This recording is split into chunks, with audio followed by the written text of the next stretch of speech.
Grab your favorite caffeinated beverage and get cozy because you are listening to Mindful as a Mother with Paige Bruce and Lindsay Adams. Do you want to make a podcast? Spotify's got a platform that lets you make one super easily. Then you can distribute it everywhere and even earn money, all in one place for free. It's called Spotify for Podcasters, and here's how it works. Spotify for Podcasters lets you record and edit podcasts right from your phone or computer. So no matter what your setup is like, you can start creating today. Then you can distribute your podcast to Spotify and everywhere else podcasts are heard. Video podcasts are also available on Spotify. With Spotify for Podcasters, you can earn money in a variety of ways, including ads and podcast subscriptions. And best of all, it's totally free with no catch. This is what Paige and I use for this podcast, and it seriously makes it so easy. It's easy to record, edit, upload, put the show notes in, and it's free. So if you want to start a podcast, use Spotify for Podcasters. This podcast is not intended to be a substitute for therapy or the therapeutic relationship. And the information given in this podcast is purely for educational purposes and is not intended to replace the advice of a professional. Hey guys, welcome back to Mindful as a Mother podcast sprint, day 4, how to do it together. This is Paige. This is Lindsay. And we're going to talk about, we've covered mapping your nervous system, meeting basic needs, attempting new skills. Now, hopefully you've chosen some new skills that you guys are wanting to try out consistently for a hot minute. And we're going to talk about doing them together to weave it in. And this is also something we talk about called co-regulation. And why co-regulation is important is this is what builds the foundation for regulation. So as human beings, we are not naturally born with the ability to regulate. Our body will seek ways to regulate, like physically on a somatic level. But as far as like being intentional about implementing ways to regulate and being aware of when we need to regulate, which is an important piece that kids just aren't born with, and parents teach it through modeling. The struggle is that our generation of parents typically was not taught this at all, right? Because it's not something, so it's something we're learning that we need to be more intentional about teaching our kids. And so co-regulation builds that nervous system foundation of like, mom's nervous system or dad's nervous system helps me calm. We do it together. And then eventually they build the capacity to be able to self-regulate, which is the goal of all parents. I think the question I get asked the most when we're talking about like emotionality and intense emotions in kids is, how do I teach my kid to self-regulate? And it's like, it's the same thing. Like we want to start at self-regulating, but girl, you got to go all the way back to co-regulating. And then sometimes if you come from a background like ours, you got to go all the way back to learning how to regulate your damn self. So it's like, okay, we want to start.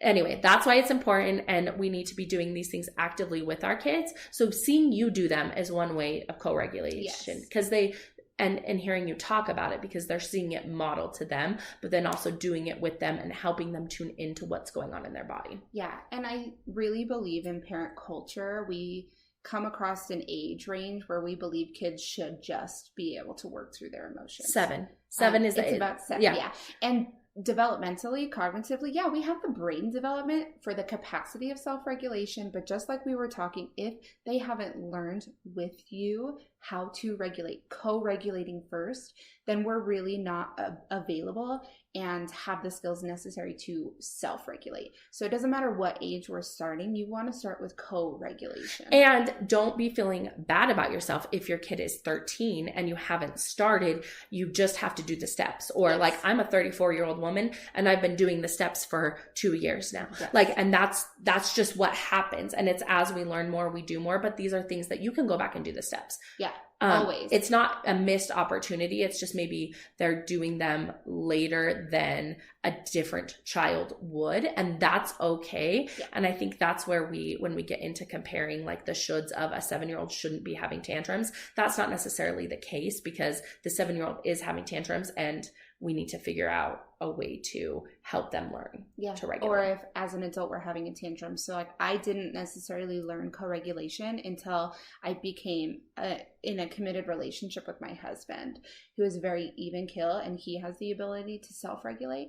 And so he would regulate, and that would help me regulate. Well, and with time, that has supported me in learning my own skills and what it feels like to use that co-regulation piece. And I have the same experience with Tim. This is why Paige and I work so well together, because we have and why we love our husbands. But yes, and we were talking about this last night. Is like it's this sense of safety that we don't have from our childhoods. So we needed to experience that to be able to even recognize that that was a freaking thing. Yeah. And now that's what we hope to bring to our children. Yeah. And it is incredibly magical to see it happen real time. I shared an experience with Lindsay last night where my daughter was able to, like, we had a fight. And she was yelling at me and locked me out, and I yelled at her, and like I didn't know what the heck to do in the moment. And then afterwards she regulated and came back to me to discuss it, and it was just like incredibly magical to me to see how emotionally in tune and mature she is at 8 years old. Well, and even in the moment when I praised you on it, I was like, you're doing such a good job with her. Paige was like, meh. But then I was like, no. And I went through all the skills that her daughter had used in the moment. And they're things that we're actively teaching, like being aware of her own emotions, being able to come back and repair and apologize, thinking of a logical consequence and a plan for the future. She recognized that she needed rest rather than staying up and hanging out with dad, which was the thing that she wanted to do. I was like, that is so good. You have taught her the awareness to know all those things and to do them. Yeah. And this isn't like a yay Paige moment. Well, it is. Well, it is. Yeah. Like I'm not a unicorn. This is the work that I have been putting into myself. And so when I'm co-regulating, the thing that I started with was identifying what was happening for me and being honest about it with my kids.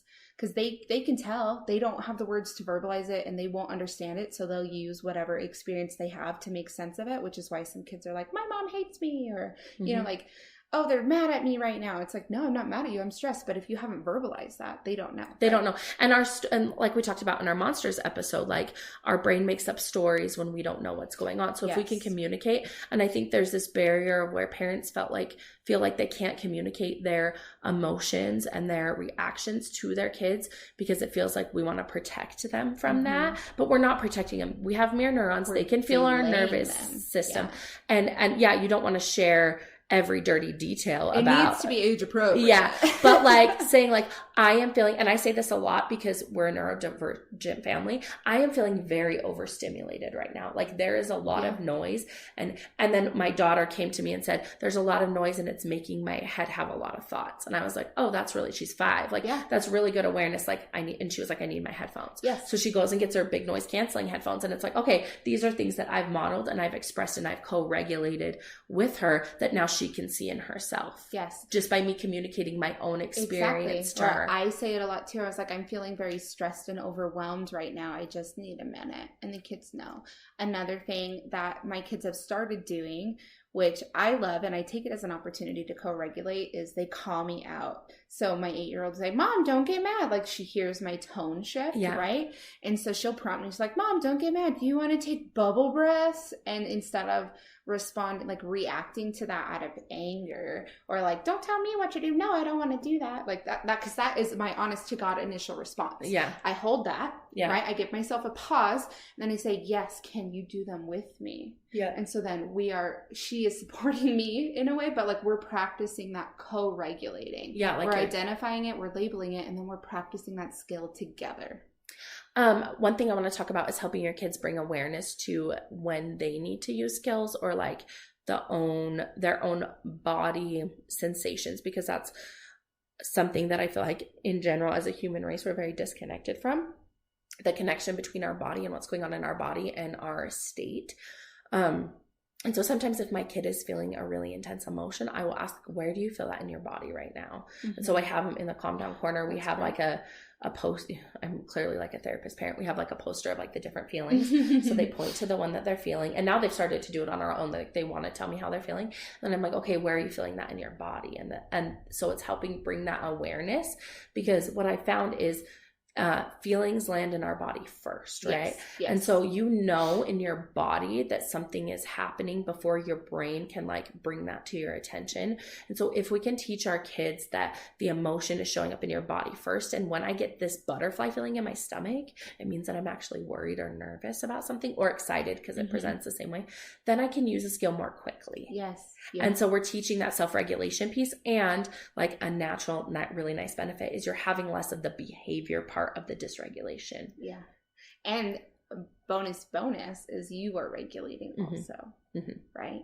So this was Podcast Sprint Day 4, doing it together, why it's important and how you can incorporate it just regularly. If you guys need more information, please reach out to us, mindfulasmotherpod@gmail.com, or check out our Calm Mom Happy Kids class. Thanks for coming to Mindful as a Mother podcast. If you'd like more of us and Mindful as a Mother, you can find Paige at Instagram at Parenting with Paige, and Lindsay at Linz_Adams LCSW. Find us on TikTok, Instagram, and in our Facebook group, Creating Community and Smashing Parental Stigma, Embracing Mindful Motherhood and Positive Parenting. Thanks so much, and see you next time.